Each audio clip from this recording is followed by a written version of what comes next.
What is going on, everybody? I'm Mary V, and I'm back here with Eric Brain, and we're gonna go over some comic books and just hang out. If you're watching this right now, we're streaming live on the vertical and on the horizontals, and over on the Twitch. So pretty much we're streaming everywhere, for the most part. All right. And hello to Maranya, who's in the chat. Hello.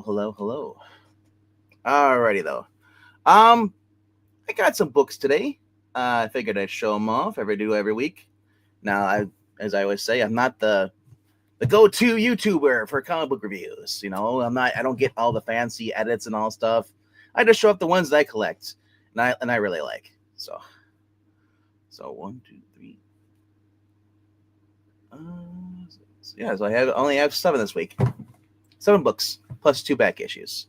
Geeky should be joining us later on tonight. I'm sure he's still at work. Zach, prayers for his dad. His dad still has a brain tumor and kind of aggressive but treatable. So keep him and his family in your prayers.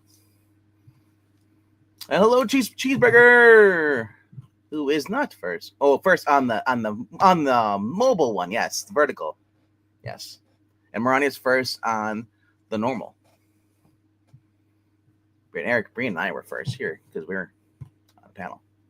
Anyway, so going this week's kind of not in the way order that I like them most, just kind of as a random order, but you can, because at the end of the day, when I go read these, I love these all equally. So, and let's go over it. All right, starting off this week, let me quickly go to this one. Where is the? There it is. This week, we got Vampirella Armageddon, number 7, Tom Sinofsky. Just been a fantastic book. Been enjoying this book. If you're wondering what's so interesting about this story and everything, Vampirella has been in hell, and she's been trying to make her way out of there. She ran into Cain, who also is, we meet him. He's also been cursed by God. And learning more about the alien or hell gun that the people were using before. They're firing bullets that basically burn people and just basically takes them over. It was a nasty gun. She's in hell trying to get out of there. Well, there's people in hell who basically fear her arrival and basically want to kill her right away. Yes. And so we got a little. Not a recap, but the inside cover here. You can see here. So this is kind of cool. And it leads off with this person's talking. He's being recruited to go take on Vampirella. You're like, who is this person? And you see those people are getting pushed up. And then, what's that down there? A meat grinder. So these people are pretty much going to be turned into blood.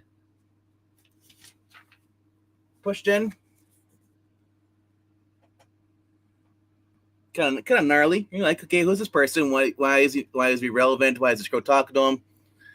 And when you start seeing what he starts doing with the blood, if you don't know who this character is, this is Hemorrhage. Hemorrhage was a Harris, a Vampirella villain, who hasn't been used in years. So Tom finally brought him back. Because after Vampirella killed him, he went to hell. And now he set out to go after Vampirella one more time. And I love how he uses the blood of those victims to create his armor. Of course, Vampirella is also having her own powerful basic struggle.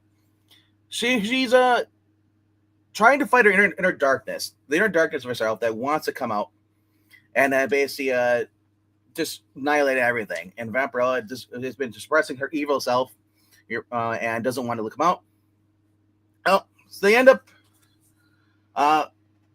She ends up getting caught in this war, trying to save these. Because apparently in hell is really big, and there actually are innocent people who are just living peacefully in hell, which I did not know that was a thing, but apparently in this world it is. So her and Cain end up fighting against this giant dragon, which I thought was like crazy. I was like, okay, that's cool. We get to see a giant dragon in this. So I love all the art.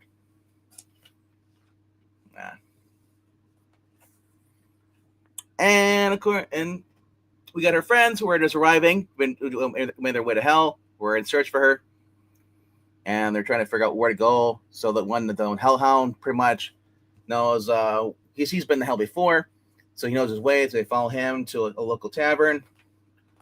Meanwhile, we have the old couple, the little boy and the kid. We don't know who he is, but he's some kind of demonic presence. Apparently, he's supposed to be destined to become the next king of hell. And he reverts to his normal self. And he basically, as they make their way towards the kingdom, everyone in this book is pretty much coming after Vampirella. They want to kill her.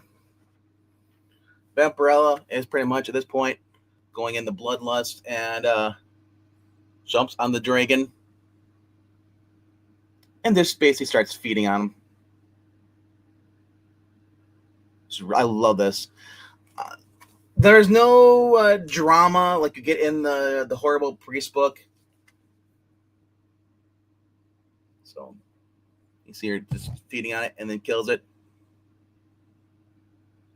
Yeah. And then, of course, she's approached by these people after being so weakened.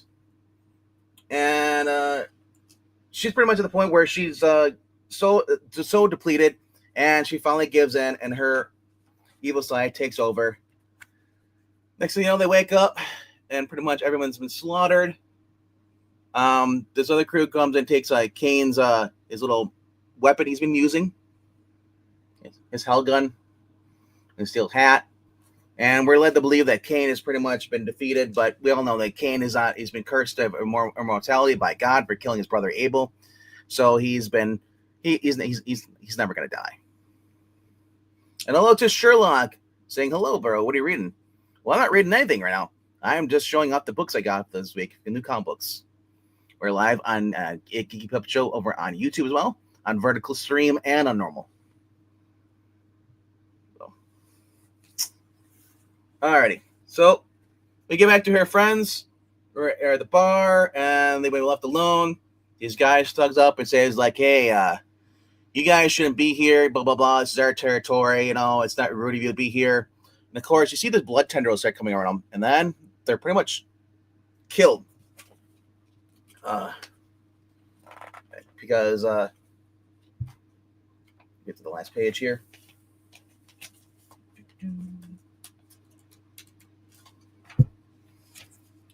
Ambridge shows up, kills the guys in cold-blooded fashion, and just says, oh, so you know where Vampirella is? I'm an old friend of hers. So, really looking forward to see the round 2 for them, because the last time they fought was, back in the 90s. So, and I wonder why they haven't used them. It's because obviously Dynamite has the rights to them, I guess, or does only Tom exclusive have the rights? I don't know. Or there's no one really. Or is it because people like Christopher Priest don't know Vampirella history, and so they don't use these characters because they're ignorant? I don't know. All right. Going into my next book, we got Babs. This is the start of this new second series. The first series, which is written by Garth Ennis and drawn by Jason Burrows, very satirical.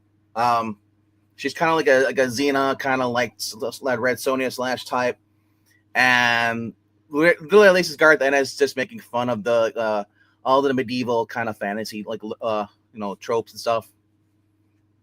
So it starts off when the main girl Babs was a kid.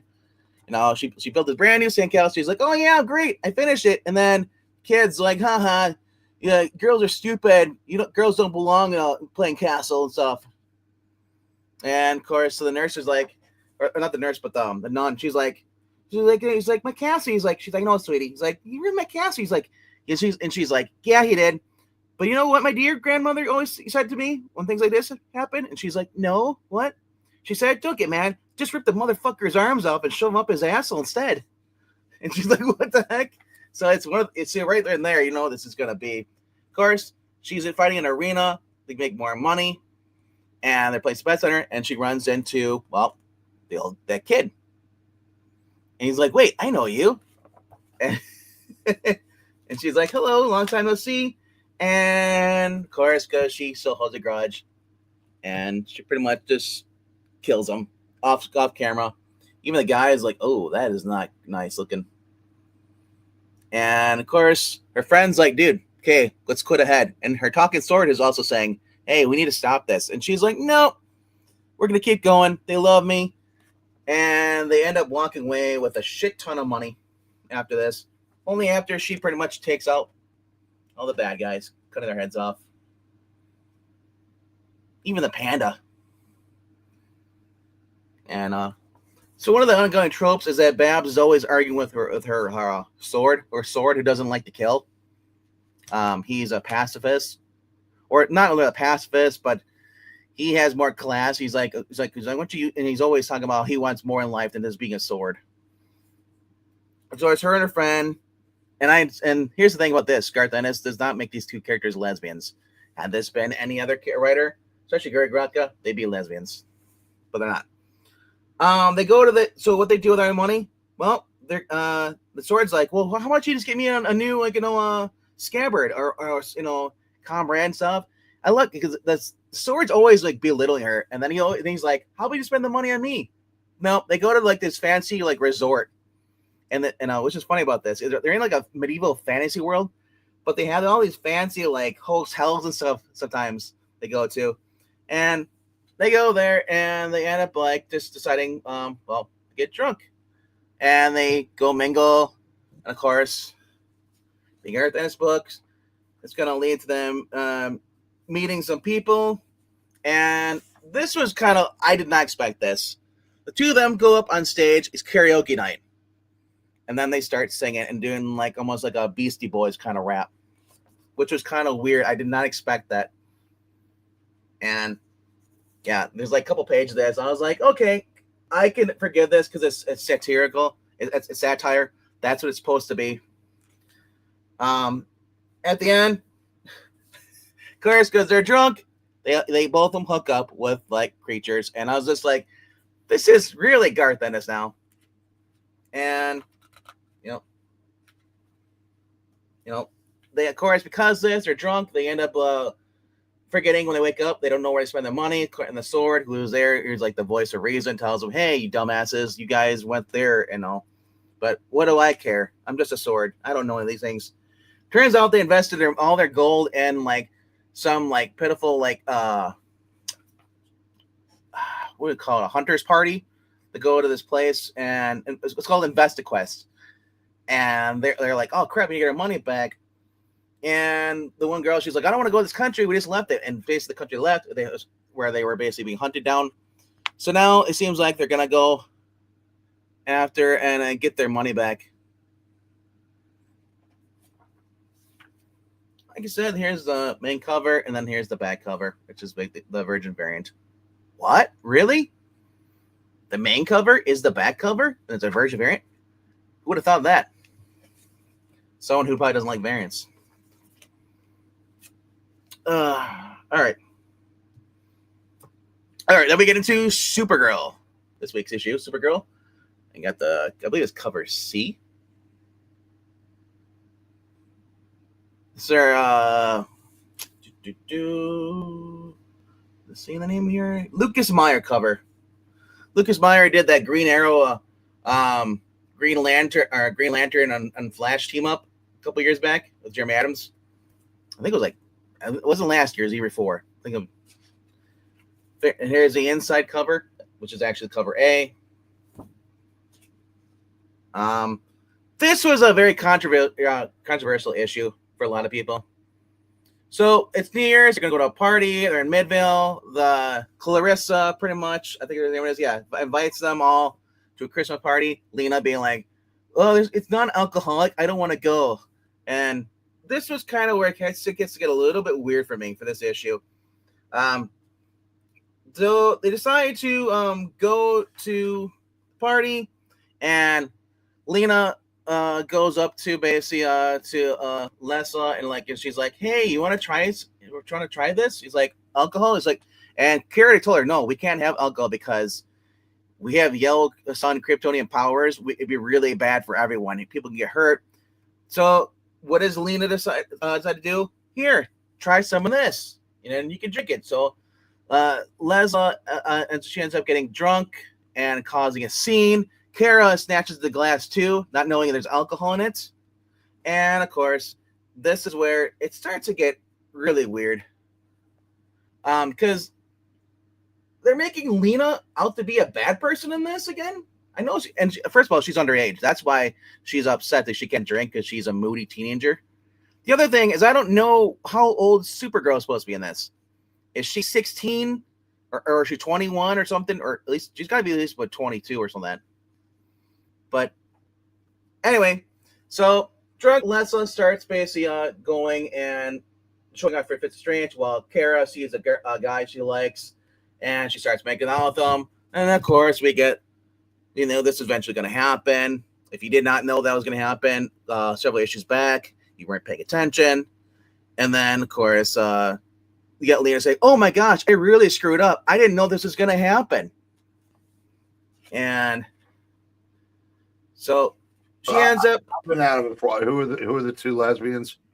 So the two lesbians, not confirmed lesbian, but just kissing, is Lesla is the one that was basically the other Supergirl's trainee, the one that was rich with the rabbit, the orange red, and the other one is Luna.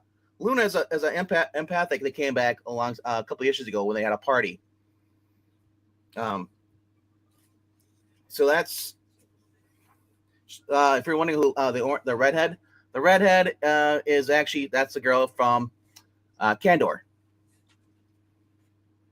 the Silver Age character.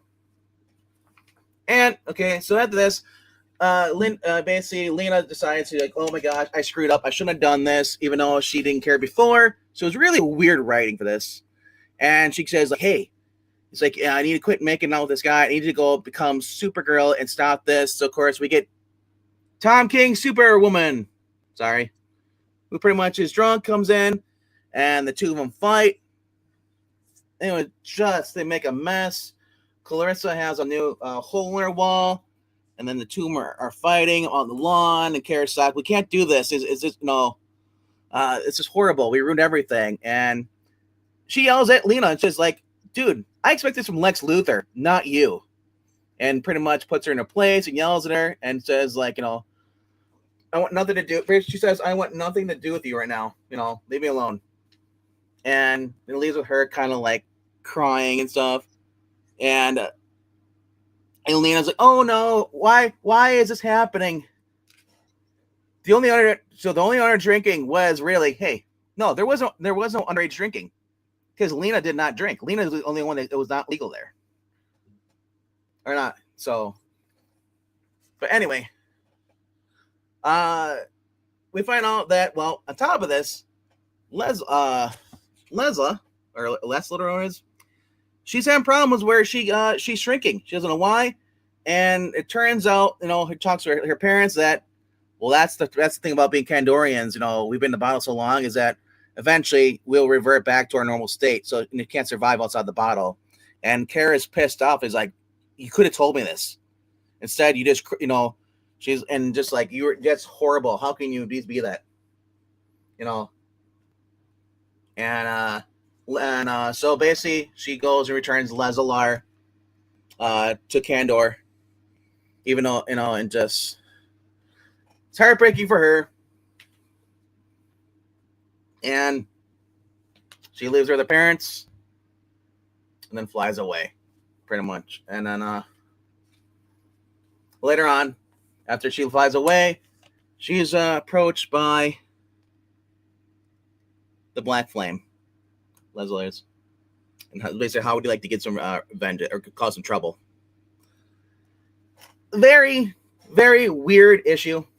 I don't know what they're thinking with this when it came to, as far as if there was any plot or plans for Lesla, or they didn't need the drinking thing at all to get rid of her. I thought that was kind of unneeded, but a lot of people are just, I guess, online are very mixed reviews on this. Some people agree with me. They didn't think that the whole drinking thing was necessary. Yeah. But I guess that's the only way they could get Luna and Leslie to kiss. I guess justify it. It was just a kiss. It was dumb. All right. Then we get into Aquaman, number 13. Now, a lot of people are pissed off because they're tired of the clickbait covers. This is a clickbait cover. This does not happen whatsoever in the actual book, but it is setting it up. This issue does set up what's going to happen. These two are going to fight. But so it turns out, but this whole book is a mystery of who is Andrina really. That's the issue. Yeah. So it starts off with basically like Mara remembering as a daughter going the abandoned shipwrecks that would fall into the where she lived, which was I'm trying to, I think they mentioned what her name was or the place. Can't remember where she what was the name of her place that she lived in? The port dimension. It was abandoned. It's a Silver Age callback. I can't remember what it's called, but basically where she's from.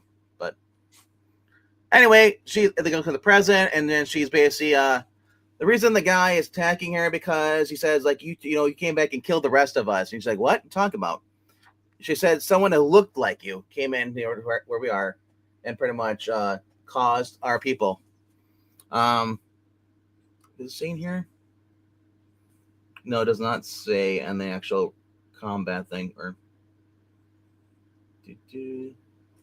But anyway, so gives you a little recap and here previously on DCKO, which I don't really care about that. I admit DCKO is pretty much going to be like hot right now, and then within a year or so, no one's going to care about it once Darkseid comes back.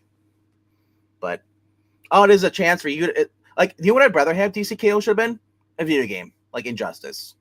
That's literally what the whole story is Injustice, kind of like a fighting game. You have heroes versus heroes, villains versus heroes, villains teaming up with heroes. So it gives you a small recap. There's your recap, what's going to happen. And DCKO, so he's like, you want to know more about Aquaman? Go to read DCKO number 3. That's out this week, where he brings back Arthur brings back Carter to help him because they're doing tag team battles. So you can choose to bring back a past hero that you fought or one of your foes. He chooses Hawkman. And so they're going to go in this issue against Supergirl and Lex Luthor. Yeah. All right. Of course, this is the preview. It's off for 3. It's out right now. 3 does have some kind of shock moments, but that's pretty much it. It's a shock value book. So we get to see more in this book that Adriana is battling against the parademons who are trying to terraform the Earth underwater, along with the rest of the Justice League Blue. And they notice that she's just getting more and more aggressive. She almost enjoys the killing. And so as Mara pretty much is back on her where she is in her pocket dimension, she's remembering stuff she used to do with her dad, and and because basically being in her home world is bringing back a lot of memories. So they basically end up going through swimming through the land or the underwater thing. Basically where she lives like in the Bermuda Triangle, kind of like a thing where basically ships that are sunk fall into the portal where it's banishment, where basically all the prisoners were kept that were banished from Atlantis, and that was Mara and her people. And so the guy tells a story about this woman who looked just like Mara came up and started hypnotizing people and chanting them and swearing, I can help you guys go return to Atlantis. And he says, give him all this pearl to swallow. And the pearl turned him into Aquaman's friends.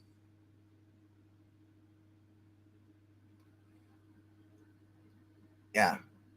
So if you're wondering what the significance is, this is the older group that we saw in the beginning of the series, where he comes across the future versions of Jackson Hyde, Garth, and all that stuff. So everyone he met there were fake people. And so we're wondering, who the heck is Andrina? Of course, they're attacked by these awesome monsters that came with her. So Mara remembers, hey, my dad said, don't go through this sunken battleship. It's very unstable. And that's what she's going to do. She's going to lead them through there, this warship, swim through. And and it starts collapsing as they're going through, and that's how she takes out the bad guys, letting them be crushed. Meanwhile, Adriana goes and rallies up the Fall Kingdoms. I don't know who the honor guy is, but he's cute looking. And they said you're gonna join us and find the parademons, or else. And the guy says no. So she stabs him, she kills him, and starts slaughtering them. And of course, everyone starts battling against Adriana. Meanwhile, as she's going through, Mara with her friend trying to basically escape, they come across where she was with the kid, their dad. These vines, and as was a statue of her mom as a kid, So, next page. Statue's gone. So it turns out it's going to be Mara versus her own mom. That's what I'm thinking. They don't really say what it is, but I guess they're implying it's going to be Mara versus her mother. I don't know how, and if that was her mother, that's just, I don't know why. I thought it was just a statue. They don't explain. So Jeremy Adams, I have faith, will explain what's going on with this, but this was another issue that a lot of people had problems with, and a lot of people are just not enjoying the art. Now, like I said, if you're buying these for the DCKO tie-ins, I understand why you're pissed. Like, I don't want the DCKO tie-ins whatsoever in these books. That's DC. It has to be shoehorned into the event.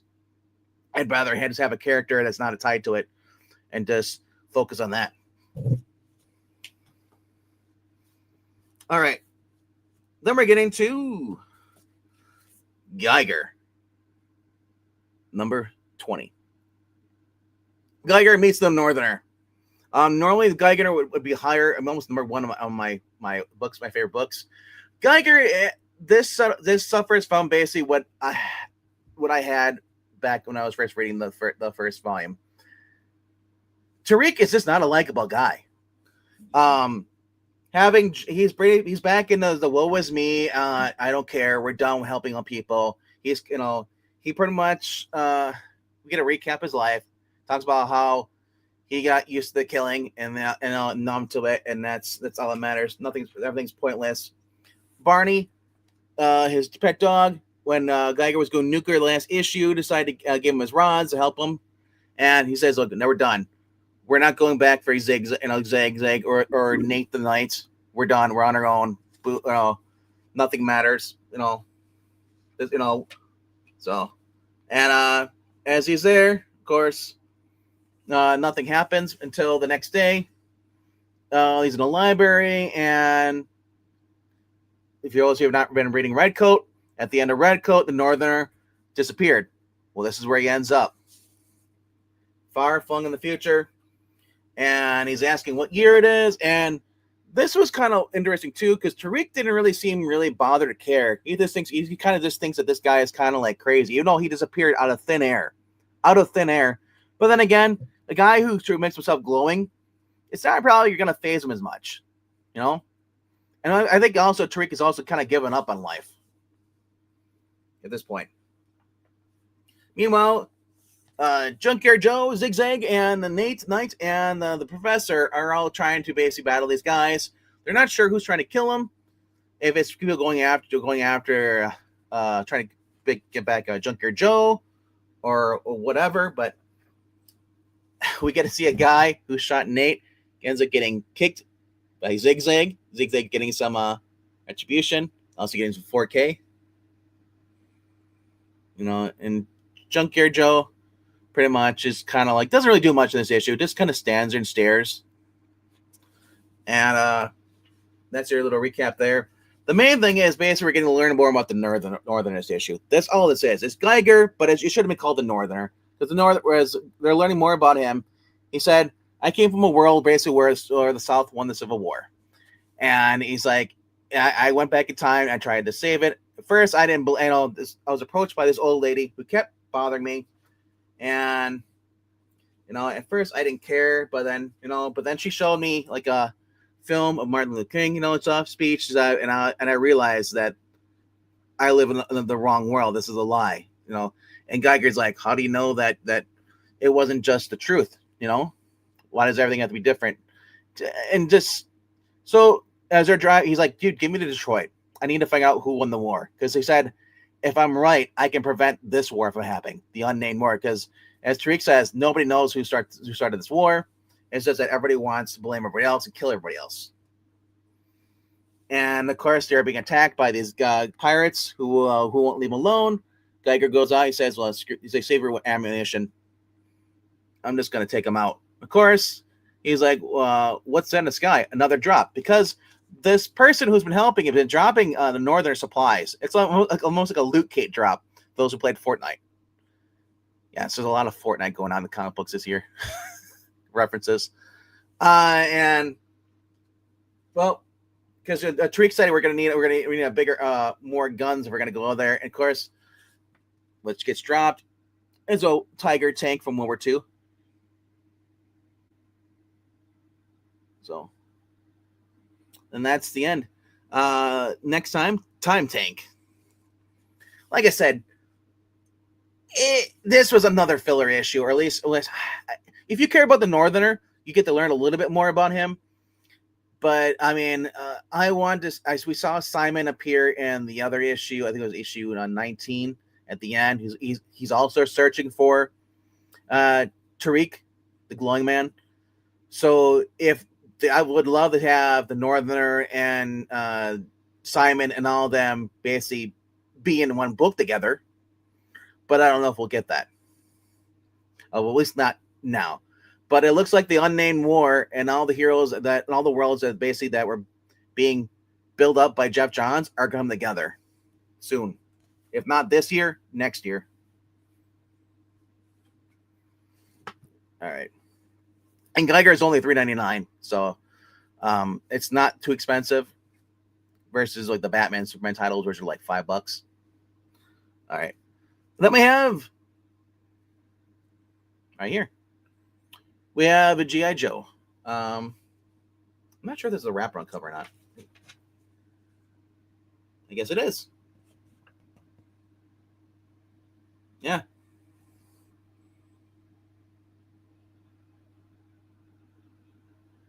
Cool. I did not know that. Mainly because I don't look at the back of the book all the time. I just look what's inside in the cover and that's it. All right. So G.I. Joe, last issue we had Cobra Commander and Duke were pretty much stuck working to stay alive because the Ravagers are trying to kill them. And Cobra Commander went to a cave. He gets followed by one of the guys. And so they go in there and they basically start seeing, they hear the chainsaw noise, and Cobra Commander is just carving out some flesh. You can't kill this guy. This guy is like a snake. It just keeps coming back.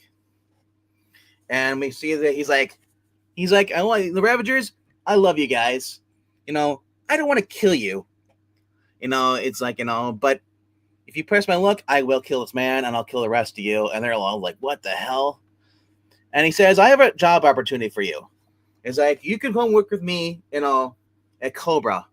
It's like, you have said many times before that y'all care about his money and parties. I give you both. While you peddle Energon in the backwoods, I used to build an empire. Ripper has seen Cobra. He knows. And they're like, we're not joining Cobra. He's like, I don't want you to join Cobra. I want you to work for me. Be like his own personal group of goons, because he does not trust, Destro, and he shouldn't. Meanwhile, Duke is the Energon barrage that the Ravagers had set up, weapon, is now stopped firing. And they're trying to figure out where they are, and he comes across a new site. He's like, Duke, since you saved my life, I'm gonna spare your life. If you leave now, we don't have to do this. The Ravagers have come to the conclusion that, and we're better off allies versus villains, blah blah. And Duke's like, no, you're not leaving. None of you are. And it's like, so we're gonna get the Ravagers versus G.I. Joe's. And of course, you're here. This little page here. I love the top part, the chainsaw. And of course, Clutch is like, I had enough of this. Hey, I'm sorry, but he's like, and Duke's like, what for? He's like, Hound, do it. And we get to see Hound appears in G.I. Joe. Duke now knows everything that's going on. And they're like, what the hell? And of course, I think his name is it Flitz? I can't remember what his name is. He's the only guy that knew. And of course, everybody sees like, oh shit. And even Cobra Commander's like, oh man, they got one of those too? It's like, shit.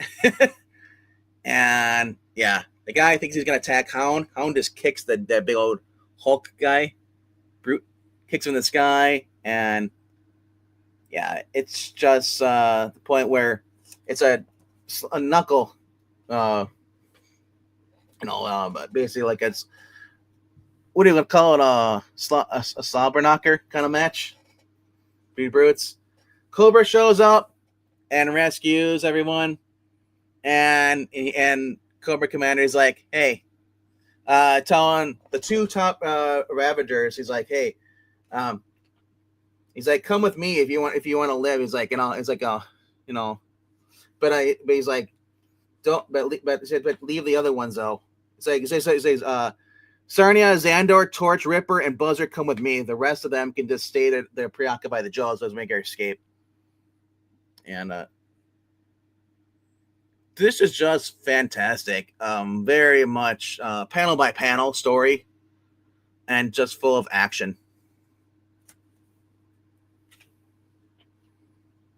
And of course, we get this. I love this. He's like, "See you later, bitch." And of course, we got Duke is pretty much kind of pissed off and fly away. And so, of course, now Duke's like, hey, I'm sorry. Collector's like, I'm sorry about Duke. And I didn't tell you. And he's like, he just punched him in the face. And you're like, dude, what the heck? He's like, what did you say at the end? He says, talk robot now. He has guns. He's gonna force the Transformer to like surrender and talk, Hound could easily just kill him if he wanted to, but Hound's a nice guy. Meanwhile, we get this awesome kind of story here, and what the heck's going on here? So Zarnia and Xandor, the Ravagers, get a call as it looks like Colonel Hawk is going in here, but it turns out it's not Colonel Hawk. Someone who looks like him takes off his the mask. It says like, hey, and they're like, he's like, they want to know because he's like, wait, so they want to know who he is, and so the brother's like, where are you at? And he's like, oh, I'm in the Joe's area, and it turns out it's Xandor or Zartan was posing as Colonel Hawk for the past couple of issues when he met with Cobra. So where's Colonel Hawk? And of course, I love this. We get some promotional art in the back here too. Of the different characters. And then some more characters. Telling you who they are. Little dossier things. Basically the same stuff if you always remember. The OG action figures. On the back of each one, you get the characteristics and the dossier profile of who the character is. Really cool. All right, and the final of the new books tonight. Transformers. Just fun. Yeah. Now here's the problem I have with Transformers. We're getting to the point where there's a lot of Autobots being revived now. And it is just crazy. I'm gonna have to need a little dossier on the side of cover each book, so I know which character is. Because unless they say the name in the dialogue, I have no idea who it is. There's just way too many. But it starts off with Megatron, pretty much remembering when he was being tortured on that planet, and they're tested, and he's basically having a nightmare or a PTSD flashback, and they're all trying to hold him down. And they're like, dude, let go. And of course, Megatron's like, when he finally realizes where he is, he's like, get your hands off me. He's like, and it's just, they're told that basically hey, we need a Skywarp shows up. I think that's what his name is, Skywarp. Yeah, Skywarp shows up. He's like my lead. You know, they still have Soundwave, and he's like, and then Megatron's like, course, Soundwave. I can't leave our loyal ally there. I'm like, loyal ally. Those two fought in Chicago, and he said, fuck you to the Soundwave and left them there to die. Meanwhile, RC is getting ready. She's training because this is a story I don't like. Ultra Magnus is being a puss and doesn't want to be Ultra Magnus anymore. He doesn't want to be the Mega. He wants to or Magnus. So he basically is going to give her the new title. And Optimus is like, dude, you shouldn't do this. We need you in war. You can't sit out and be a little bitch. Sugarcoat it.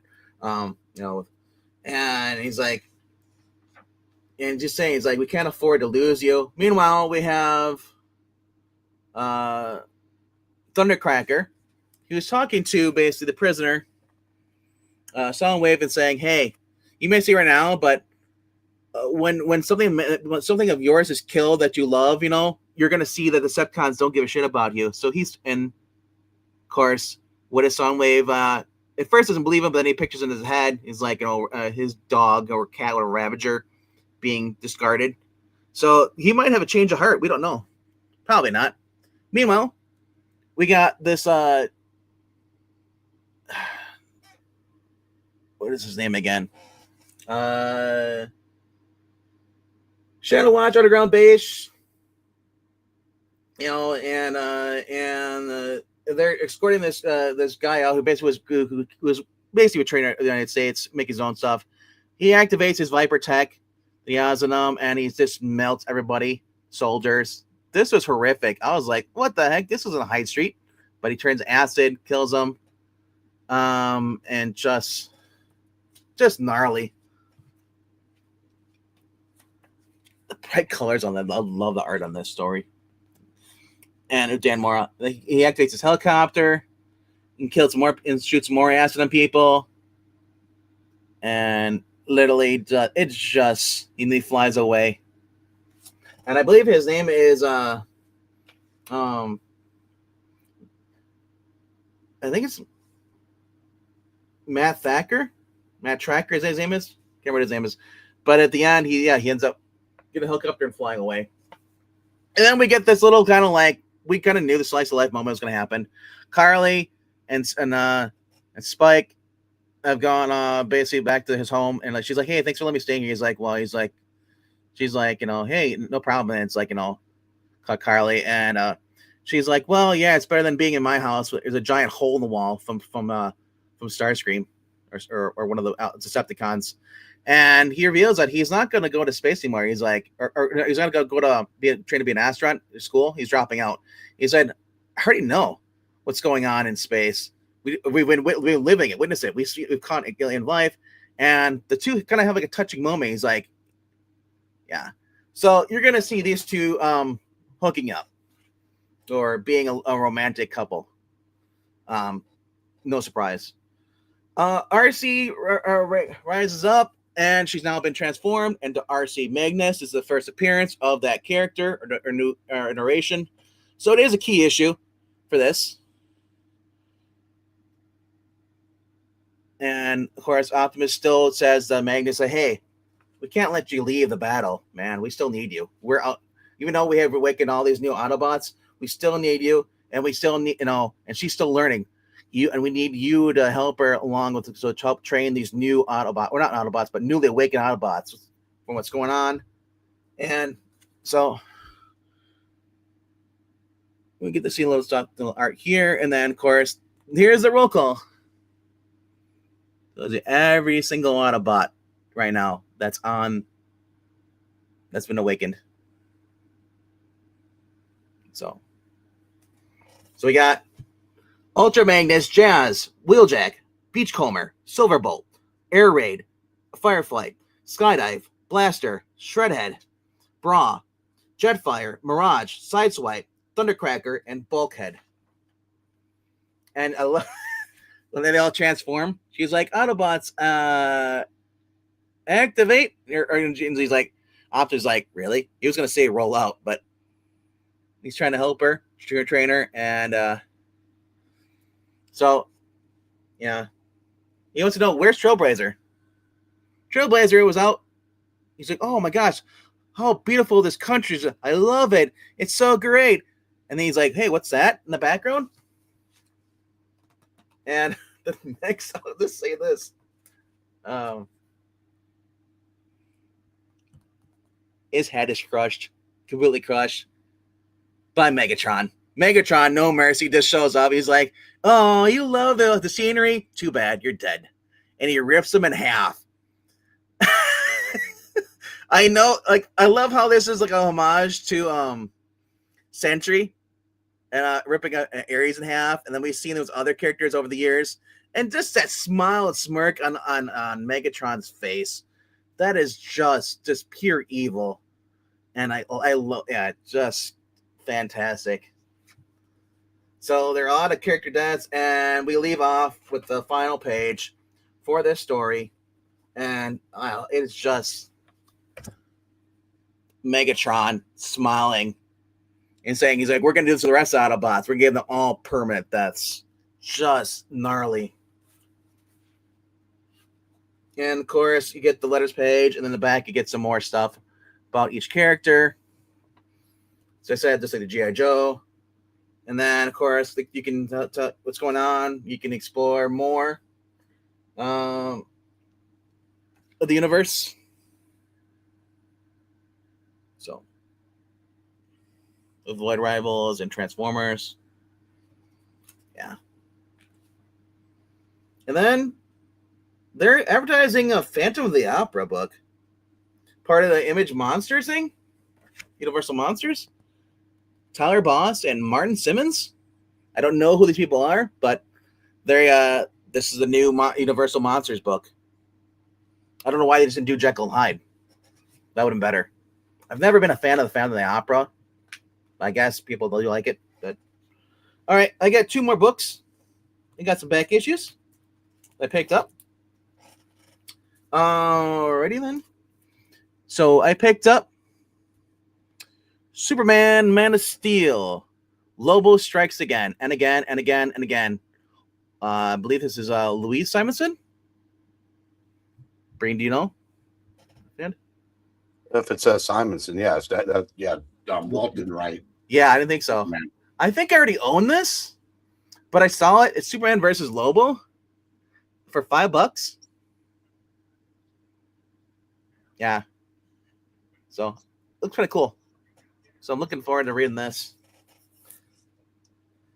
That's from the Triangle era. That is 1984. I'm just getting there in the Triangle era, so I'll probably be reading that too. And then here's another one I really enjoyed. I enjoyed the cover so much I had to get it.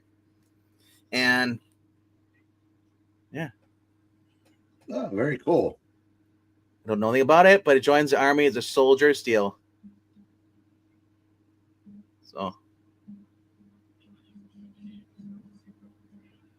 So yeah, looking forward to getting this. I'm just reading this. This is issue 216 of the Superman comics back in the day. I just love like the whole like. This is like if Superman teamed up with what's his name? Sergeant Rock. Rock.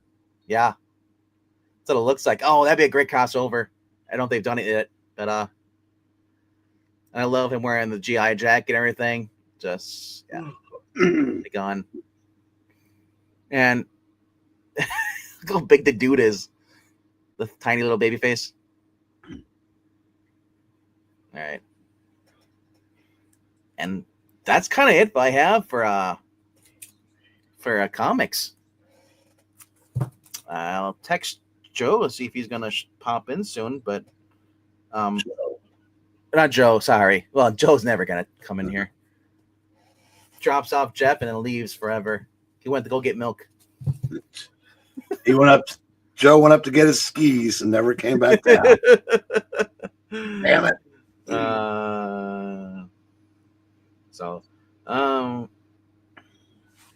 This is why I wish that Zach would be here, but I know Zach's been busy with his stuff.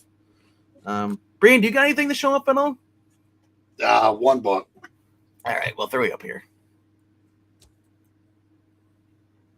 Yeah, Coco's done such a number on my camera that I can't even. It's all of its Yeah. elasticity or whatever is just gone, and no matter where it's like the Uncle Sam wanted thing, and no matter where I put the camera, it moves. Is the cord heavy pulling it to the left? No, it's just been knocked over one time too many. I don't know if I can tighten it down or not, but I don't use it that much anymore. You can tighten the cat down a lot. Yeah. Yeah. Well, first, I just finished this today. Ooh. Mickey Spillane, the new Mike Henner Girl Hunter series. Spillane, not Spillane.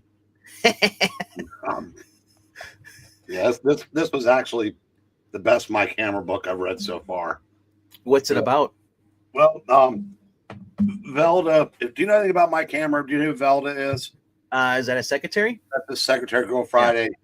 Yeah. They love each other, but he won't act on it. Well, always. She's presumed dead from something 7 years ago, and Mike became a drunk and basically wasted 7 years drinking. Now he doesn't have any friends anymore. He's lost a bunch of weight, but he gets his old friend Captain Chambers has to sober him up long enough to talk to a guy who's been shot and dying in the hospital, and the guy tells him that Velda's alive, so that snaps him out of his funk, and he slowly regains.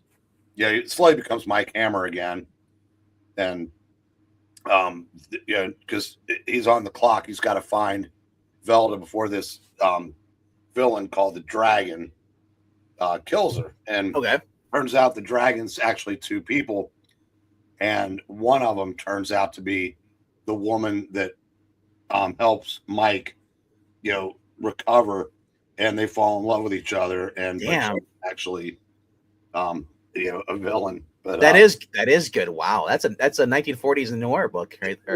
This was written in 1962. But they made the move. This is one of two Spillane books that they made a movie out of. Wow. Kiss Me Deadly was the one, and this was the other. And Mickey Spillane played Mike Hammer in the movie, The Girl Hunters. Wow. Then next up is Edward Aaron's Assignment Tokyo.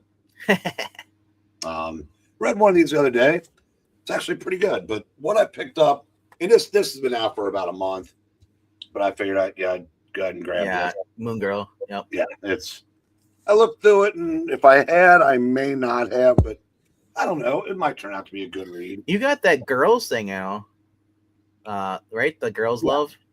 Yeah. I would love to sit down and just do a review of these books. Go one of these times. Do you have time? Well, yeah, I said I haven't started that one yet. But either one of those, I love those older books like that, because a lot of we talk about new books on here, and I'm not sure people will actually go and spend their time, maybe like Jambo if there's a girl in it. But definitely, yeah. I mean, that's the one thing I liked about the fossils. Sometimes you guys would pick up those books and just show them off. Like you'd have the individual. Someone always had the issue that was in one of those collected trades. Yeah, that's the thing. So it was like I love that. So I wish Graphic would bring back the fossils. I mean, that's a thing. And heck, I don't mind hosting on here until he comes back. Well, we're kind of scattered to the wind now. But yeah, there'll be occasion. Yeah, we'll occasionally reconvene. Right. I don't know how much any of us are still buying, because I don't buy new comics anymore. I mean, or old either. No, but that's the thing, though. Some of you guys some of them have so many comic books they can show them off for the next 10 years. Yeah. Well, they do. Mike, Night Tiger, he still does occasional show and tells, and things life goes on there, and it's I mean, that was fun. And Metarog does that show What's in Our Boxes every Tuesday night. Oh, cool. And they go for about 2.5 hours, and you can see everything from Okay, so yeah, I mean, it's some of the guys. I mean, you even see some modern books. They have Higgy's been on there a few times. He's got a usual bunch of regulars, but it's good that it's good that these guys still have somewhere to go in group instead of having to, like, because some people don't want to do stuff by themselves. It's too nerve wracking or just annoying. It's easier to just go on the panel and be like, hey, here's my books. So definitely Norman, Rayman, Jackson moderates. Jackson Raykirk? Yeah, that's where he came from. Why did Jackson he go back? Came from that side of Funny Book YouTube. I see him more on Instagram. Jackson pops up and Jackson likes this. So I was like, okay. I see Charlton fan on there. Yeah, on Instagram more. I don't know if he has a YouTube channel. I'm probably not subscribed. There's a lot of channels I unsubscribed from. I don't think I was ever subscribed to his on YouTube. Charlton? Yeah. He doesn't do many videos. No. Charlton 66, I think it was. Yeah. In fact, the only one of the fossils that's Hans goes in spurts. He made about 3 videos right around the New Year's. Yeah, I saw that. Jamie is pretty consistent still. Jamie is which one? Jambo, okay. Gratu still does a lot. Yeah. Rod does Saturday mornings, but that's about it at this point. Graphic has that show that he does with the Knight Rider.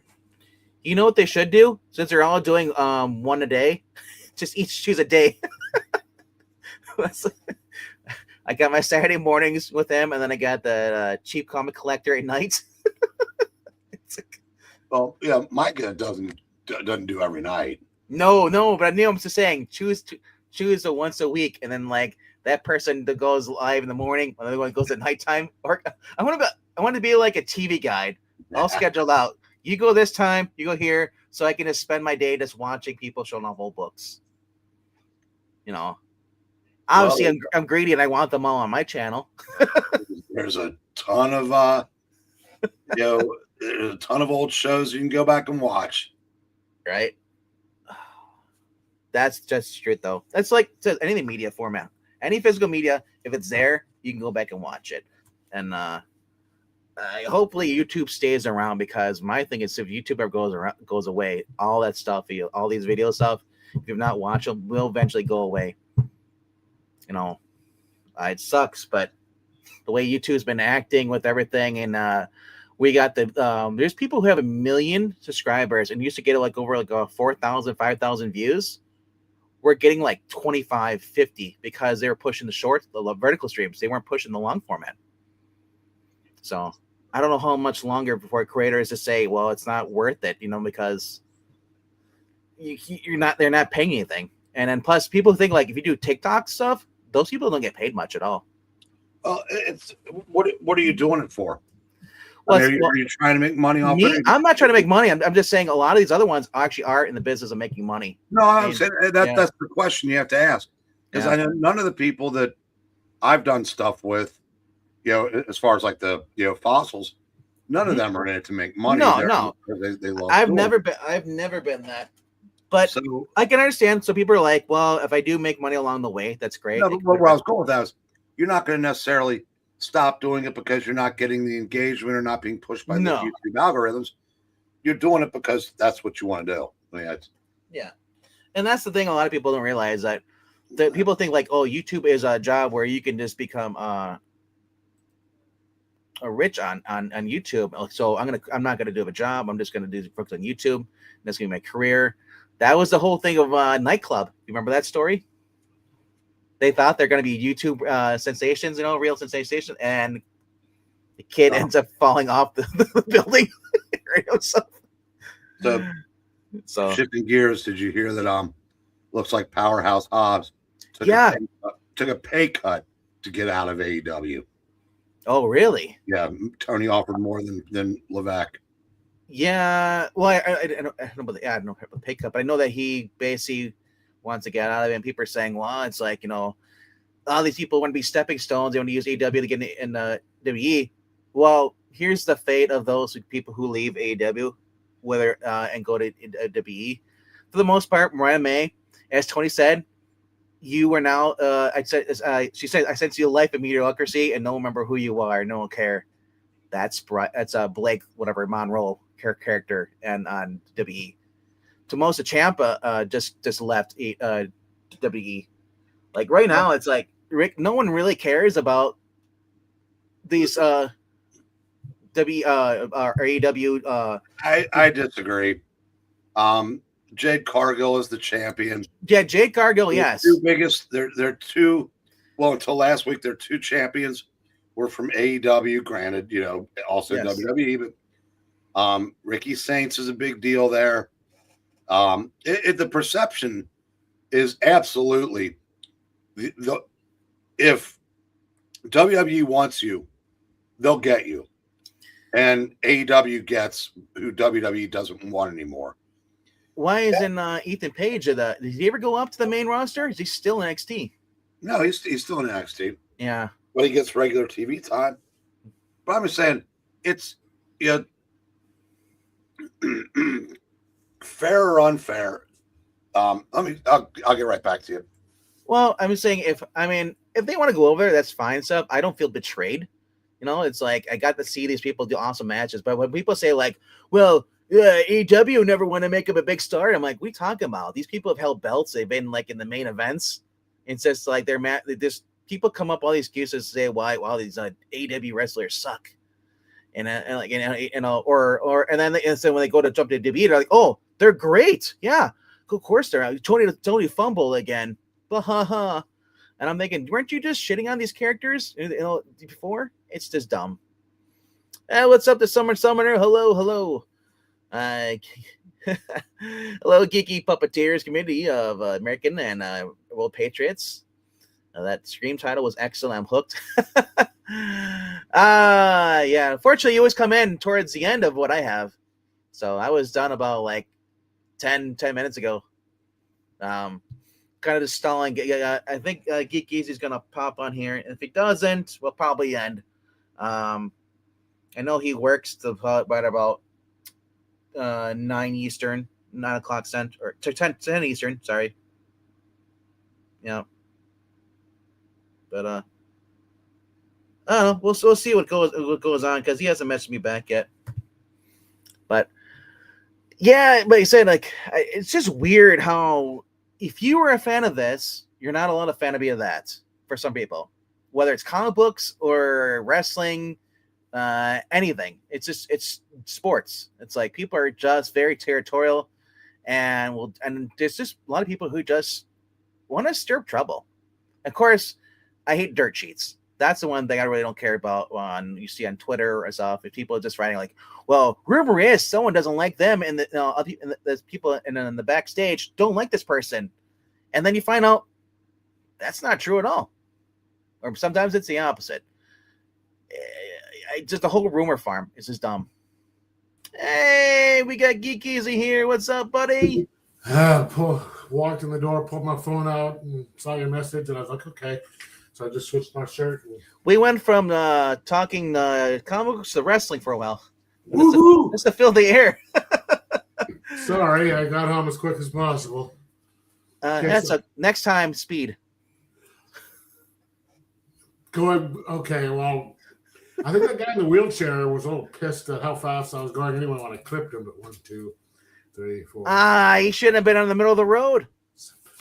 He shouldn't have been in the middle of a sidewalk. That too. If a sidewalk's in front of my driveway, you shouldn't be in front of there. I don't want sidewalks in front of my driveway. Yeah. So I didn't get the KO yesterday because they were sold out by the time I got there. That's okay. There are some stuff. I bet there's a spoiler I put in the thumbnail as far as what the next issue is going to be. We all know what's going there with Scott Snyder being hell of it. You know who is entering the tournament soon. There was a return of a favorite character though. I could tell you if you don't mind. Go ahead. Let me quickly see if I'll upload it in my thing here and overlays.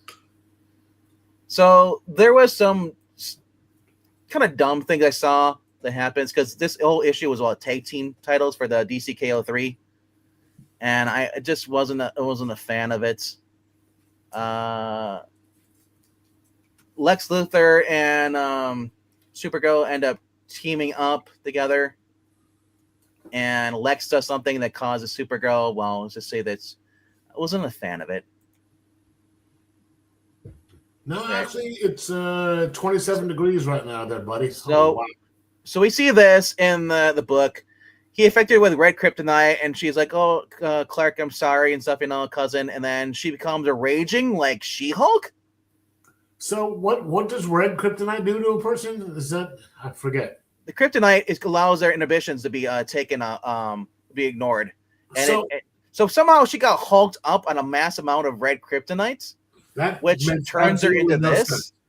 I know is this elsewhere else, or is this someone who just doesn't understand comic books? I know it's supposed to be insane, but when I saw this, I was just like, we've seen this at Marvel. We saw this She-Hulk where she was basically Hulk and drag for like a whole year. Yeah.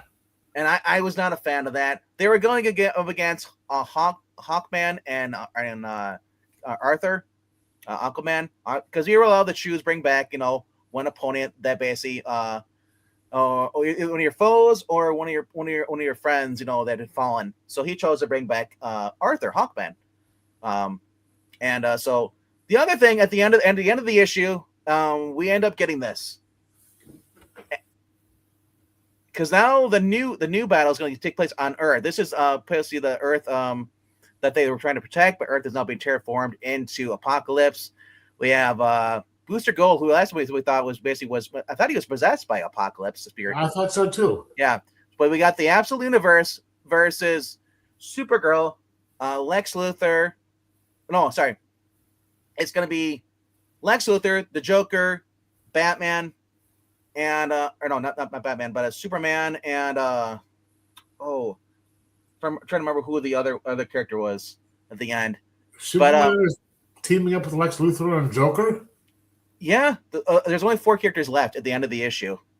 I'm trying to remember who the third goes. Superman, Lex Luthor, Joker, and there was another character, Wonder Woman. Those are the final 4 going into this new round. And so they're going against the Absolute Universe for the next issue. Wow. Yeah, right? But the big draw, I'll say this, for how crazy it was, the big draw for this week was Emperor Joker came back. Because Joker was all to choose anybody he wanted to, because the Heart of Darkness says. So he brought back, first we thought it's the Batman to last. But he's like, no, just kidding. It's actually trying to be Emperor Joker with Mr. Plissek's head on a staff, and he was basically battling against Constantine and Zatanna. And it just basically overpowers them and makes them both like laughing maniacs. The other team up we had Superman and Shazam. Shazam was brought back. And they've been killed. Well, Shazam was knocked out in the first round. Billy? Yeah, Billy was knocked out in the first round. They brought him back, and he gave Superman Freddie Freeman's powers. So he became Superman Marvel. Or Shazam. Super Shazam. It was entertaining, but like I said, when it comes to DCKO, it's pretty much Injustice, video game, fighting game. That's all it is. There is no impact whatsoever to the DC universe because next year or whatever after this is the new event. It's not going to matter. No one's going to care. And here's this thing. People care now. I mean, yeah, well, people are picking up because it's tied to the Absolute Universe. Is the guy they're loving. So without Absolute Universe, you're not going to have, this DKO would not be getting a lot of love as it is. But I think a lot of people are picking it up for speculation purposes, and that's that too. It's not because of the quality of it. But the quality is not fun at all. I said it's yeah. So let's get to what's getting your stuff. And quickly, Silver Source says, followed your advice of porting the LCS. I got Wonder Woman by Len Wein and George Perez, volumes 1 and 2. Cool. Like I said, greenback issues. I'd say if you're not a fan of the current stuff right now, a lot of people aren't. Go to your LCS. and a lot of them have a lot of older back issues. And then if you really want to try these, wait a year or two, and they're down to like a quarter sometimes. Yeah.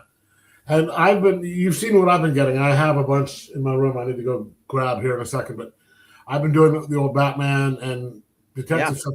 These things are so much better than the current stuff that we're having now. Oh, definitely.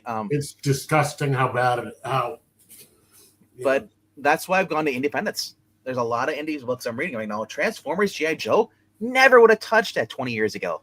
Yeah. But now I've picked it up because they actually made it more entertaining. No, I'm not knocking the Larry Hama like G.I. Joe, but it's not. I don't like Larry Hama's writing. And they've got those. My place, Bosco's, has those like armies that are like this thick of the old G.I. Joe stuff. Have you seen those ones? Those really huge volume 1 and 2 of those?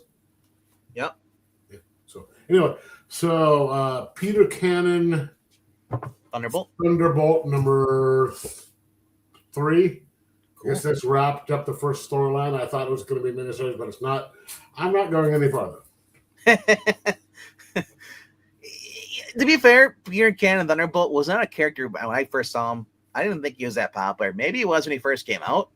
He's one of those. And I've seen this done so many times with the older characters. It's a mystical character that has these, kind of like a shadow type powers that they go and they. He's Danny Rand.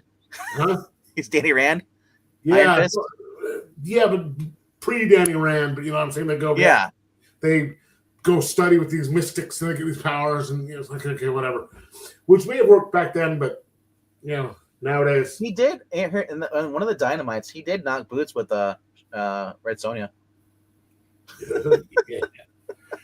Now, would that be the really hot, back then hot chickie who used to be married to Sylvester Stallone? No, I'm not. I'm talking about the Dynamite books. Yeah. Those I think it was volume 2. He hooks up with Red Sonja. That her Red Sonja was hot though. I was never really a Bridget Nielsen fan. Maybe in Cobra. But yeah. Oh, we're not getting into the comments. Cobra, how that originated? Who? Cobra? Oh, the movie. Oh, I remember they wanted to get somebody else originally for the role. What happened was they were making Beverly Hills Cop, and I guess the first person they wanted to play, Axel Foley, dropped out. Then they went to get Stallone. They wanted Stallone to play the character, but then he went and rewrote the whole script, saying, "Okay, here's what I want to do with this," and they're like, "Fuck you! No, this is supposed to be a comedy. No." Right. And so they told him to pass, and they got Eddie Murphy, and that's how that came. And Cobra is what he rewrote Beverly Hills Cop to be. And I guess they liked the script enough for something else, but not just Beverly Hills Cop. That's what I heard. I have no idea how true it is or not. But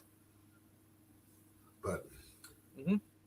Okay, so then we have Vampirella Armageddon, number 7. I am way far behind on that, so I haven't got that one. Then here's one that really kind of confused me. Supergirl this is the only cover they had. Number 9. Did you read this?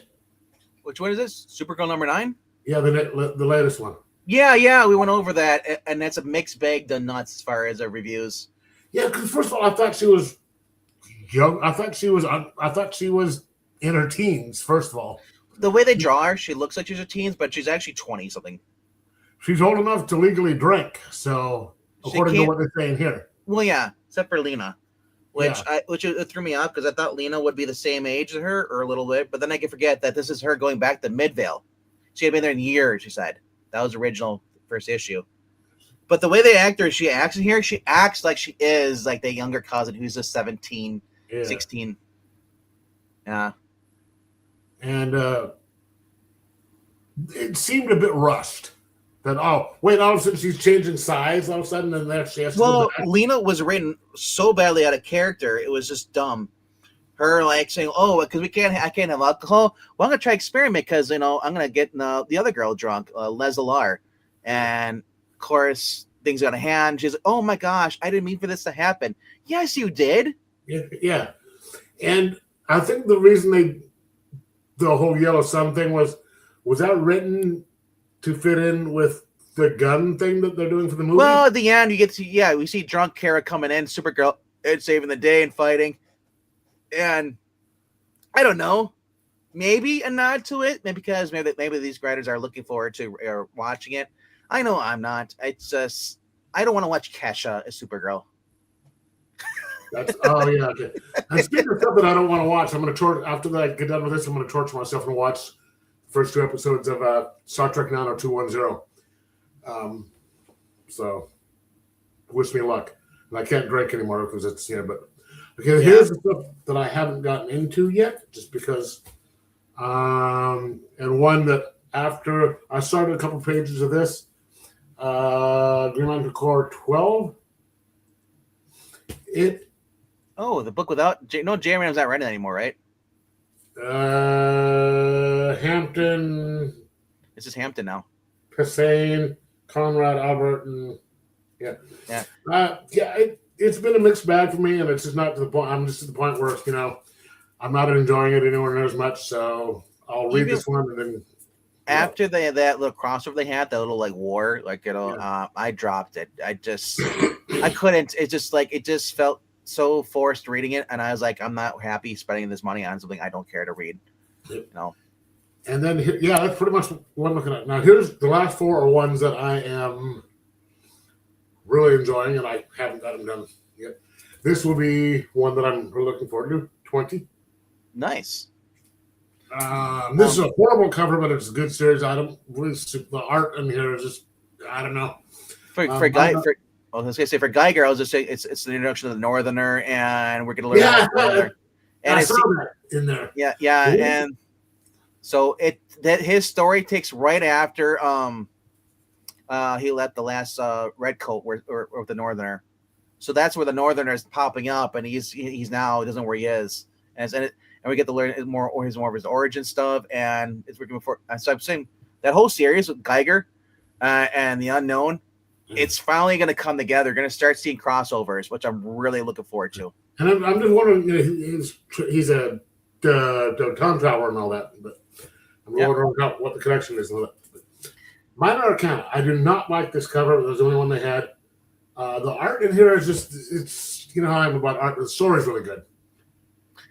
That looks like something you would see on an indie wall at a comic book or Comic-Con. Yeah. And I'd be like, that's cool, but I don't have no interest in picking it up. It's Jeff Lemire, and he's usually, with me, he's either hit or miss, and he's really hit on the story. But I don't know why he's doing the art, because his art sucks. But it's a good story. Mm-hmm. And then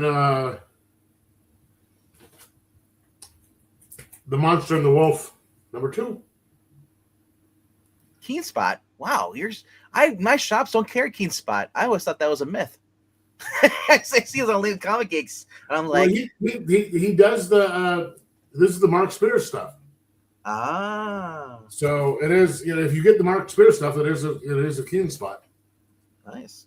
And then the other one that I haven't got is with the Silent Man, The Return of Scarface. Al Pacino is appearing in comic books now. Really? And let me just give me 1 second to go and grab some stuff, and I'll be right back. All right, sounds good. So I'll throw myself back over there. All right. Hamilton doesn't have Geiger. Hamilton? I don't know what you're talking about that yet. As far as if your LCS doesn't have, because my shop has like a whole trade wall.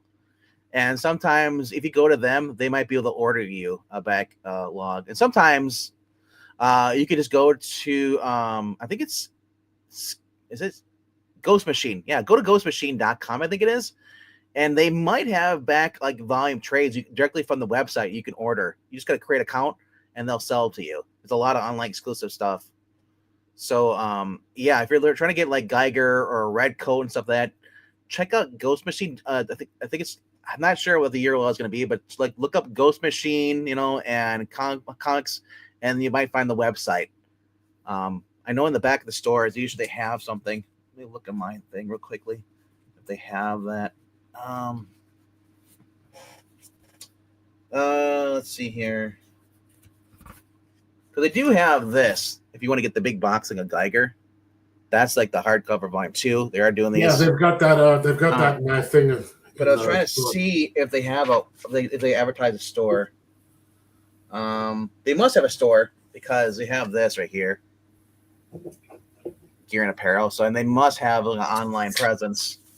But yeah, and then I'm looking to see if they have, but yeah, I would definitely look online. You might be able to find the first volume hardcover or volume 2. This collects 1 through 9, and I would see they might have Red Coat. So if you're that far behind, check your comic book store. Like I said, they might, but you might be able to find back issues that didn't sell of Red Coat and all stuff. And if you can't, you're going to be looking at spending maybe some money to get those hardcovers, or even because I don't think they have soft covers. They might, but all right. Back to Geek Easy. All right then. Yeah, hey, that summoner, that was a shirt my cousin's wife gave me, and she texted me and said, "What's that shirt you wear?" And I said, "I think I'm down to like a 3X." And I said, "Why?" And she didn't reply. And then on Christmas, she hands me a bag and says, "Here you go." And I loved it. Not this one, guys, but it was it says, "Fuck around and find out" on it. I bought a 2X sweater online. Turns out it's not a 2X at all. It's like a too small. I was like, what the heck is this crap? I'm working on getting down to 2X. I used to be like 4 or 5. Now I'm down to, I was just mad because it was like, oh, I spent this money and I specifically went online. It says TX, and apparently it's a UK product. So apparently UK products are like Nikes. They're the opposite. It's weird. With some shirts, there's some shirts that like, if you have like a 2X, some of them are a little larger than others. The X size and just regular things are different. So it's a kind of craps. It drove me nuts because I was like, okay, like arms and chest were fine. Where the gut part is, like that I was like, that's like, I was like, dude, like it wasn't 2X all the way. It was like form fitting. Almost, I felt like I was wearing a diver suit. Yeah, some of those things are just a little weird. But okay, so you know that I've been going. I got some more of these, so there might be a couple of them in here that from the last time I showed, just because I put stuff in. Oh, your back issues, yeah. Yeah. So I have Detective 724.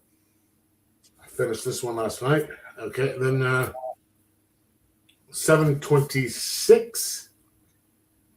There's some of them that I've already read and put away. So that was a weird Batman cover. You want to see a weird Batman cover? Well, I mean, the mask looked really weird, looked like a Picasso. Yeah. Now here's a weird cover. Okay. So this is it's the girl from what is that Roxanne? Yeah, no, can't be. She's not pregnant. Well, no. No, if you listen to the song, she's pregnant. Roxanne is pregnant. The band Lost in the Joyride. No, the song Roxanne by the. Oh, I thought you meant Roxanne by the Police. No, I'm talking about the. Yeah.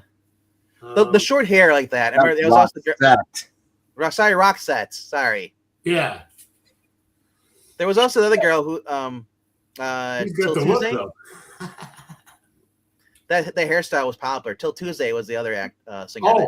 Oh, she did that one song. She has a Jedi Padawan braid. Nice. The Till Tuesday chick. And what number is this? I don't know. I can't find the numbers on here. Anyway, that one. And this is the next one. This is what? They make it really hard to read. Just show it up and then maybe. 744. This was 743, 744, All right, who's the writers on these? Rucka. Ah, 746. back when Rucka was great. These are taking place after No Man's Land. This one is going to be awesome. This is 750. It's a double-sized issue.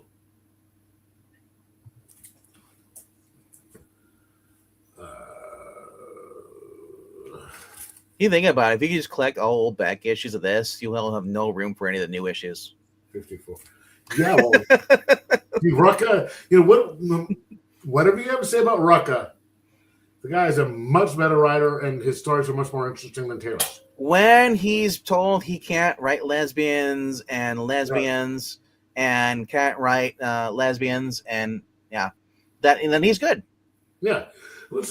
See, Taylor, you get him out of continuity, you do Elseworld shit, he's really good. You put him in the fucking main stuff and he fucks it up. Except he wrote that Friendly Neighborhood Spider-Man book series. That was a 9-issue series at Marvel back in 2016 or 17. It was actually really good. It had nothing to do with one of the main series, but it was actually like he was writing good stories, heartwarming tales. Yeah. Like Taylor did in this. There's one in a recent Batman story they did. Taylor did my favorite story. There was a bunch of shorts and one. Taylor did my favorite one. I don't know if you read it. It was the one about the Batman helping the deaf kid find his dog. Was that in one of the Action Comics things or like it was like a detective fairly recently. Oh yeah, or sorry, not Action Comics. Sorry, one of those group things where they have like an annual or something like that. Yeah, okay. That would. He did it. So he can do it and do it right, but And this is where everybody like I'm gonna tell you right now. This is my hold on. This is my hot take. Vita Alia in the Green and Arrow. They had an annual 80-page annual thing. She wrote a good story. Or Vita Alia or Alia, whatever her name is, the black girl that wanted to make everybody gay in comics. Oh. She wrote a decent story with her Black Canary and Green Arrow, and I thought it was a really good team up, but some people didn't like it. Was this the Black Canary in the regular outfit or the horrible 80s one? Fishnets. Cool. Everything. And because the people I don't like because Green Arrow was on the back of the bike riding bitch. And how maybe they just weren't banging by burning bodies on the dirt? I don't know. I mean, it's hard. It's like even when you have a decent writer, Jen McKay, there's people who are not going to like it because the people have already been like at the top. They've seen the peak, and they can't get past that. Now, I'm not saying that's the case with everybody. Yeah, true, but once you climb Mount Everest, nothing matters anymore. Okay, then we have 756.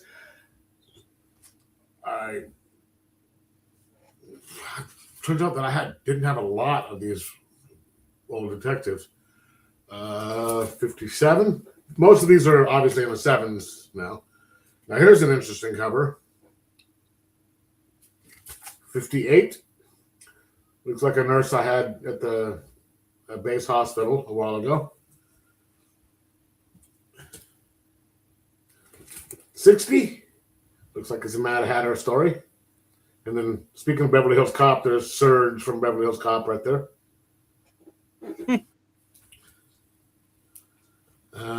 This is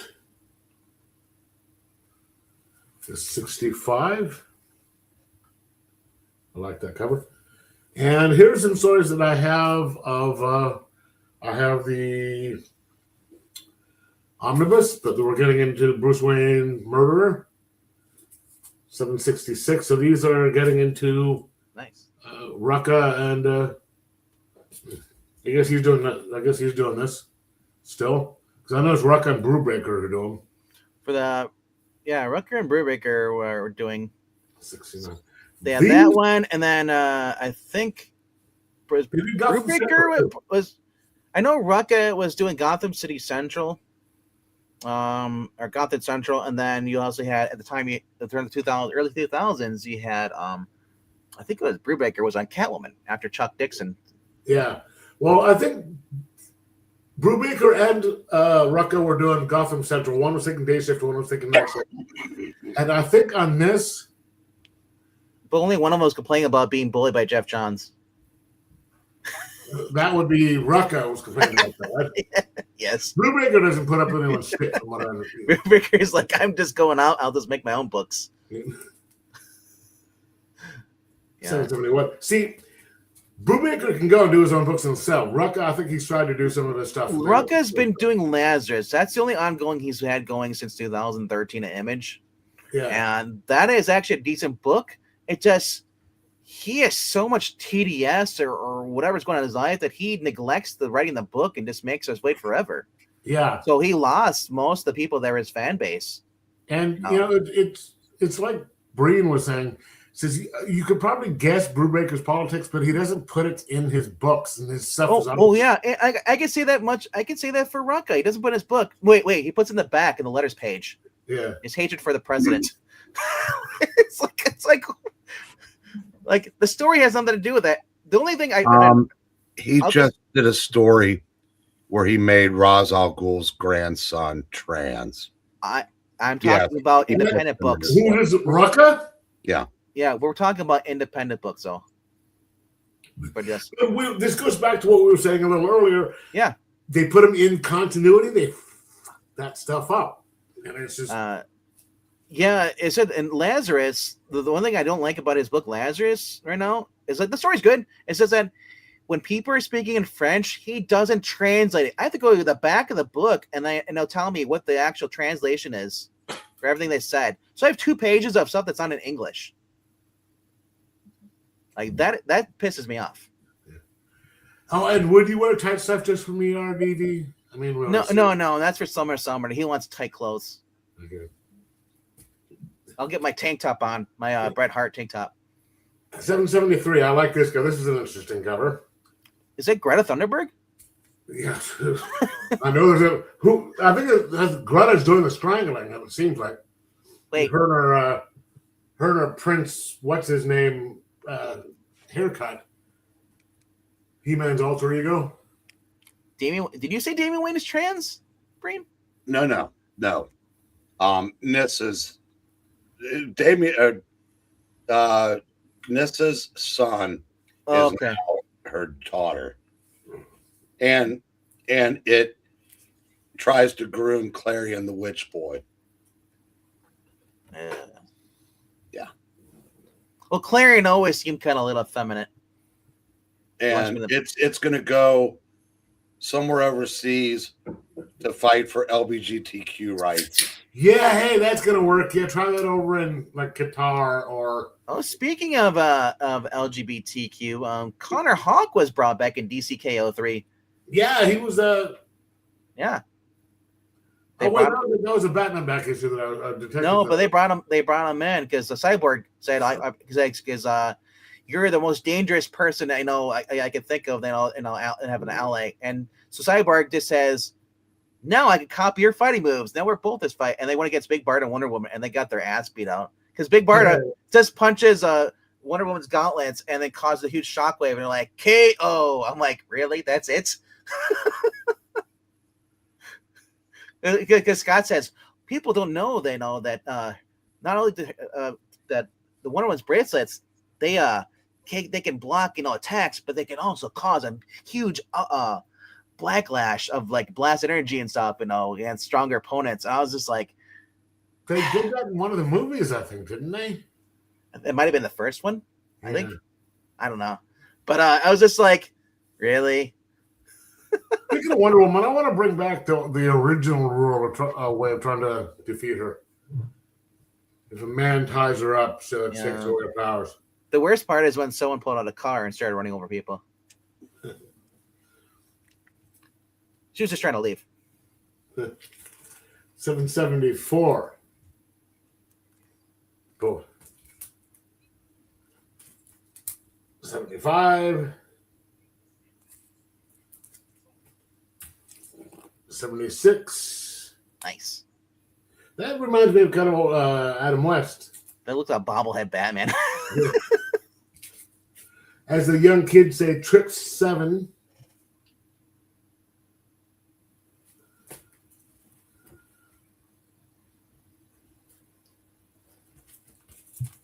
$78.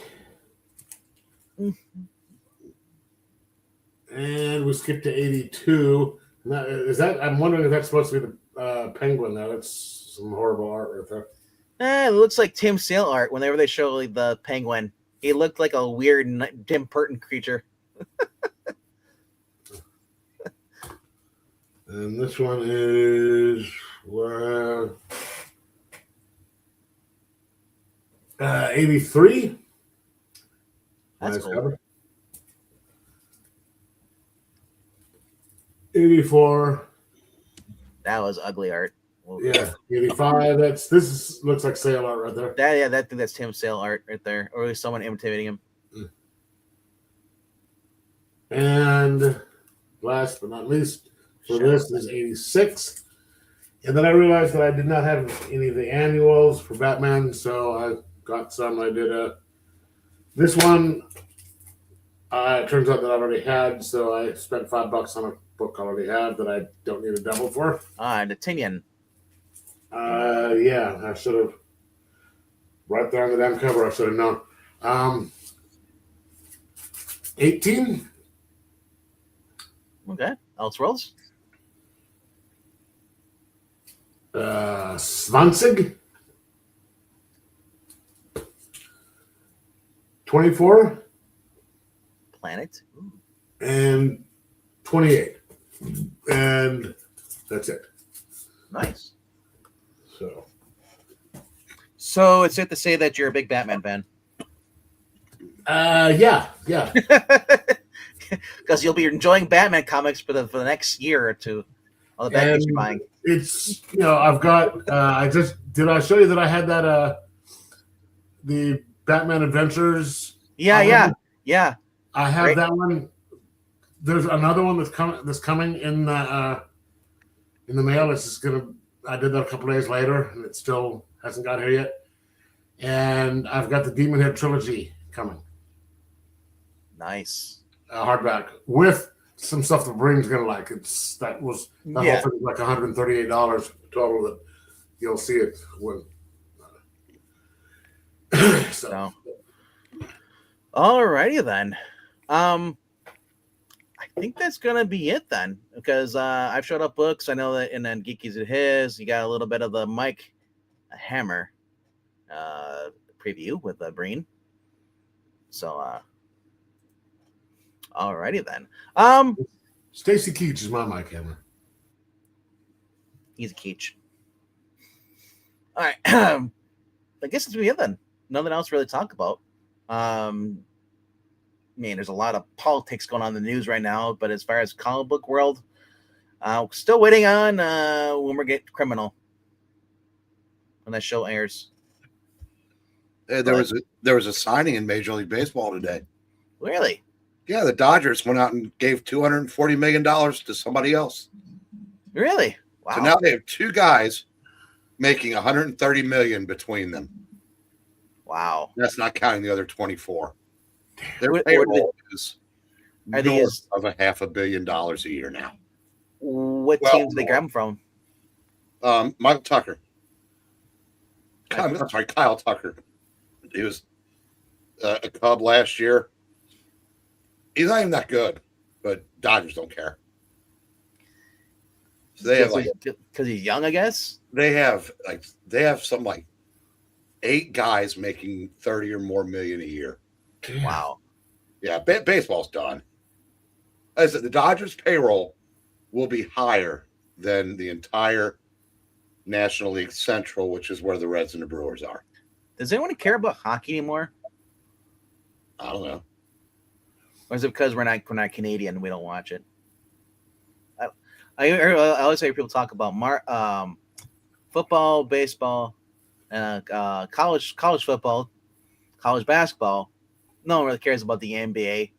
Somebody tried yesterday trying to say LeBron is better than Michael Jordan. And I'm like, Yeah, at being a crybaby, flopping on the ground. Yeah. But, and of course, people are upset because Dennis Rodman said he said there's a huge difference between Michael Jordan and LeBron. Michael Jordan played the game. Jordan is good. LeBron is a hack. LeBron's a baby. Now he said LeBron does have talent, but he wasted by having these temper tantrums and makes himself look like an idiot. No, none of that's true. LeBron's a top 10 all-timer, but Jordan is the top. But it's not crazy to argue because LeBron has been in 9 or 10 NBA championship series. Now he's played a lot longer than Jordan, and he's been to the finals with 3 different teams. He's won with 3 different teams, but he's also lost more than anybody. So that's. But kind of feel like Jordan, he ruined it. He hurt his legacy by becoming political, which is something Jordan never did. No. Yep. And but like I said, I mean, you can't discount his amazing talent. I mean, he is, like I said, one of the all-time greats. He's talented, but at the same time, you see him, he is a big crybaby. Yeah. And he's always on the thing flopping. He's like, "Oh, somebody hurt me." It's like, no.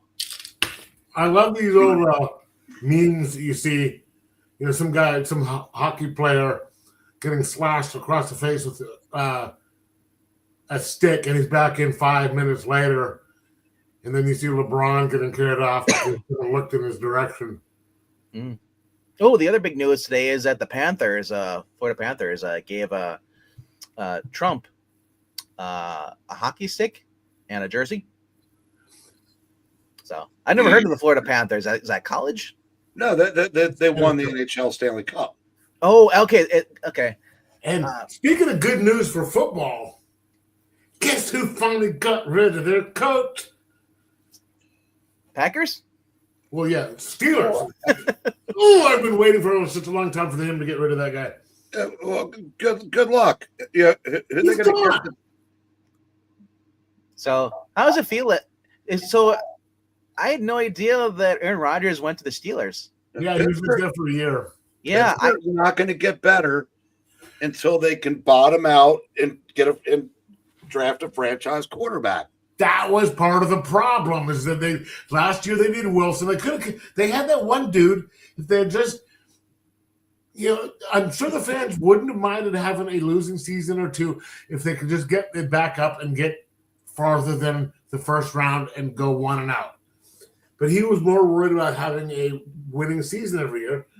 And who was that guy that they had before they brought him up? Not a coach that wants to have a winning season. That's crazy talk. No, he's. Look, you can blame Tomlin all you want. The front office had every offseason to try to trade up, to try to make an in-season trade, offer draft picks to get a higher pick or to find that franchise quarterback. Yeah. They elected not to do that. They were totally unprepared for life after Roethlisberger. That's not entirely Tomlin's fault. I thought that was pretty much all him. And then no, it's the front office, it's the organization. He doesn't run it. He's the coach. I said I don't know who they're going to replace him with, but it's. I mean, I agree. It was time to go. Yeah, but it's not blaming him. It's going to be hard to blame him, when they're 9-8 next year because he's not going to be around for it. But tell you what, though, who's not going to suck next year? Who? The Giants. Now, it might take more than 1 year, but yeah, I think they got some pieces. But I've seen that guy. No matter what you say about and you could probably say this about Tomlin too, but whatever you say about Harbaugh, the guy's a good coach. Yeah, Tomlin needed a change of scenery. Yeah, Tomlin's a good coach. some of the teams that he had to run out there to never finish under 500. He's a hell of a coach. He just didn't. Just the second half of his tenure, he didn't have championship teams. He did fine when he did. Yeah. I mean, he went to 2 Super Bowls. One of them, that first one was with Cowher's team. All right. But here's an update for you Gunn fans, your James Gunn fans. Blue Beetle 2 might be is they're in the talks right now of making a sequel right now. I hated that movie. So now instead of saying fuck Batman, you're gonna have that piece of shit say fuck Superman. Jackson, turn in your man card. Jesus. How's the weather up here? Up there right now, let me see. It's warmer than it was yesterday. Yesterday around this time, or right around almost 10 o'clock, it was 11 degrees. It's now 20. We're higher than you. We're at 27. No, what was it? 27? Yeah, 27. You wish you were higher than me. Yeah, well, there's no way because I don't touch that type of stuff. Yeah, I said last Sunday, 60-something here, or 4 days ago. Now here we are, and of the 3 of us, the warmest is the guy in Alaska. Go figure. Yeah, the guy closest to the North Pole. And they're supposed to be getting over. They were saying over 32. Supposed to have been today, but maybe the next couple of days. But then it's supposed to get back down to 0 or below, which is going to suck. Yeah.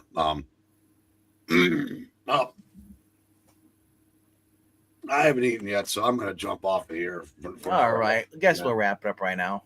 Yeah. We want to thank everybody who showed up and to support us. You guys are awesome. I like to see you guys here asking the important questions for us. You know, what are you wearing? Well, no one's asked me that in the chat, not the panel. All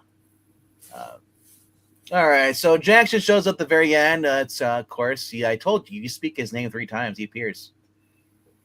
We actually were. Do we believe in Jackson Roy Kirk? Say his name. Yeah, well, see, if you say Bloody Mary 3 times, that gets you all sorts of trouble. Or so do I get a pin with Jackson's name on it? Say his name. Want. Say his name. Remember Jackson. Say my name. All right. Shout out to Marania. We had One Sick Dude in here too as well. We had Summoner. And I think we had we had a random J Lucian machine was in here. MKF30. I think we had a Cheeseburger Comics. We had a guy over on Twitch named Sherlock. Oh shit. Yep. Sorry, I couldn't help that one. Yes. Is the answer. All right. And then of course we had Jackson. And all right. So we're gonna end it right here. Be back tomorrow night at 8 p.m. Eastern. We're gonna have a comic book reading to be determined. I have to see if the little felt's gonna be around or not. I don't know what we're gonna do, but it'll be a surprise. You'll find out. So you don't miss another YouTube live viewing here. Make sure that if you're on your phone, make sure you click the notification bell, go into your YouTube settings through the app, and make sure that your notifications are turned on for your phone, push notifications. For those on the PC, around problems with notifications, I do recommend that you get a smartphone because a smartphone notifies you when we go live. Yep. For the PC, not unless you have your browser open up setting where it allows you to have notifications. But here's one thing. If you're not sure when we go live, go to our homepage, look at the top of the banner, and it shows you the schedule. And copy that down, and you'll never miss another stream.